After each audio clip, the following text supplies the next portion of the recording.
Bienvenue à la série de formation du calendrier des RH du Conseil canadien pour les ressources humaines en agriculture. Notre webinaire aujourd'hui est à propos de la planification de la relève. Nous allons examiner les étapes requises pour préparer quelqu'un à prendre la relève de votre entreprise. La planification de la relève est un processus permettant de préparer le propriétaire et son entreprise en vue d'un transfert futur de propriété. L'objectif consiste à établir un plan de relève, soit un document évolutif qui s'intégrera à votre plan d'entreprise générale. Il est important qu'en tant que propriétaire, vous preniez le temps de revoir le plan au moins une fois par année pour y apporter les changements nécessaires et le mettre à jour au fur et à mesure. Il est important pour un propriétaire de bien planifier sa relève, car cela l'aidera à se préparer, de même que son entreprise, au transfert de propriété. Le plan de relève de l'entreprise aide à prendre des décisions se reportant à la propriété, à la direction, à la structure de l'entreprise et au plan d'urgence. Il permet d'assurer un transfert réussi de l'entreprise le moment venu. L'un des meilleurs conseils que l'on puisse donner pour ce qui est de l'élaboration d'un plan de relève est de se donner du temps. N'attendez pas d'être prêt pour la retraite pour planifier votre relève. Pensez-y d'avance. Même si votre plan est susceptible de changer plusieurs fois au cours de quelques années à venir, il vous donnera le sentiment d'être maître de vos décisions et d'avoir choisi le meilleur successeur pour prendre la relève de votre entreprise. L'élaboration d'un plan de planification de la relève consiste en 6 étapes clés. Étape numéro 1. À cette étape, recueillez les renseignements qui vous serviront à alimenter les discussions familiales et à évaluer la viabilité et la rentabilité de votre entreprise. Les comptables, les avocats, les conseillers aux entreprises et les banquiers peuvent dispenser de précieux conseils sur les avantages et les inconvénients des diverses possibilités à mesure que vous formulerez votre plan. Étape numéro 2. Examinez les questions essentielles et des facteurs comme les suivants. Premièrement, au niveau de la propriété. Quel membre de la famille pourrait vouloir participer ultérieurement aux activités de l'entreprise? Votre successeur est-il prêt à prendre la relève? Vous importe-t-il, en tant que propriétaire, de conserver la propriété de certains actifs? Si vous envisagez un transfert partiel, comment prévoyez-vous collaborer avec votre successeur? Au niveau du pouvoir de décision, voulez-vous conserver un certain pouvoir de décision relatif à la gestion et de l'exploitation agricole? Vous importe-t-il de conserver un certain pouvoir de décision tant que vous détendriez des investissements importants dans l'entreprise agricole? Est-il suffisant pour vous d'exercer une certaine influence sur les principales décisions, comme l'acquisition et la vente d'actifs? Au niveau de la sécurité, êtes-vous prêt à jouer le rôle de banquier dans la vente de votre exploitation agricole à un membre de votre famille? Vous entendez-vous à ce qu'on rachète votre entreprise en entier? Quel revenu futur devrez-vous tirer de l'exploitation agricole? Quels engagements financiers avez-vous pris envers les membres de votre famille? Quelle est la capacité de payer de l'exploitation agricole? Et dernièrement, vivre à la ferme. Voulez-vous continuer à vivre à cet endroit ou préférez-vous déménager? Votre successeur doit-il venir s'installer à la ferme?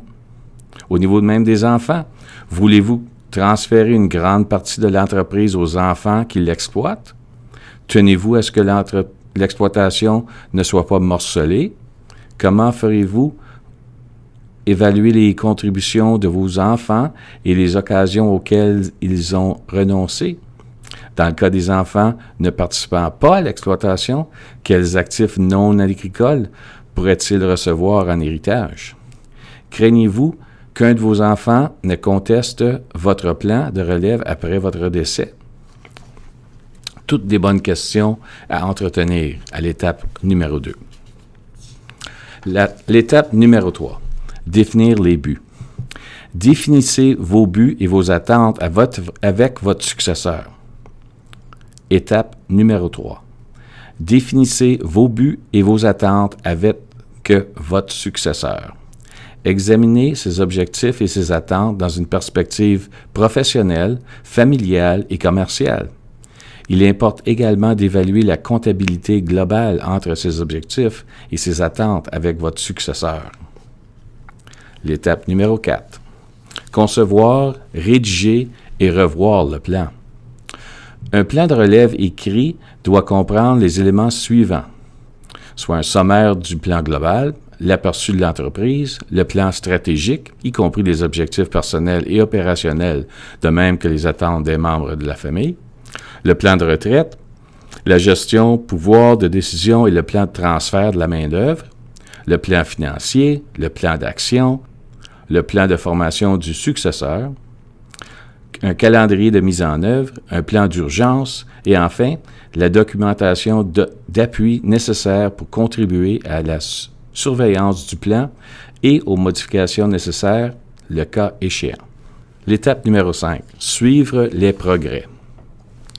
Une fois que votre plan est mis en œuvre, donnez des exemplaires du plan aux membres de votre famille et surveillez les progrès. Essayez de respecter le calendrier et donnez-vous la possibilité de modifier le plan au besoin. Le plan de relève n'est pas coulé dans le béton. Vous pourrez le modifier à mesure que vous en évaluerez le progrès et l'adapter aux changements susceptibles de survenir au fil du temps.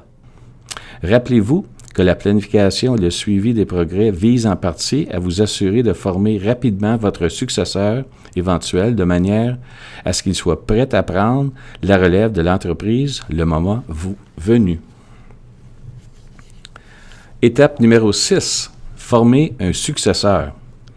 Il est très important de permettre aux successeurs de participer aux principales décisions de l'entreprise et de les présenter aux principaux intervenants.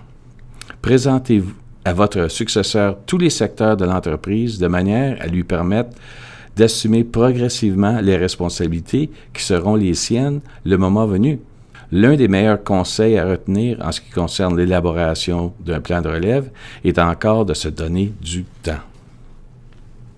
En conclusion, voici le résumé des points clés du webinaire d'aujourd'hui. Numéro 1.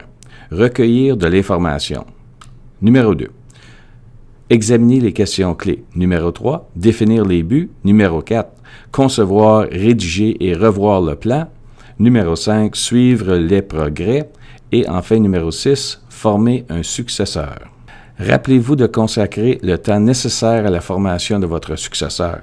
Il est essentiel qu'il possède les connaissances, les compétences et les habiletés requises pour reprendre les rênes de l'entreprise avec succès. Enfin, merci à vous tous d'avoir écouté ce webinaire au sujet de la planification de la relève.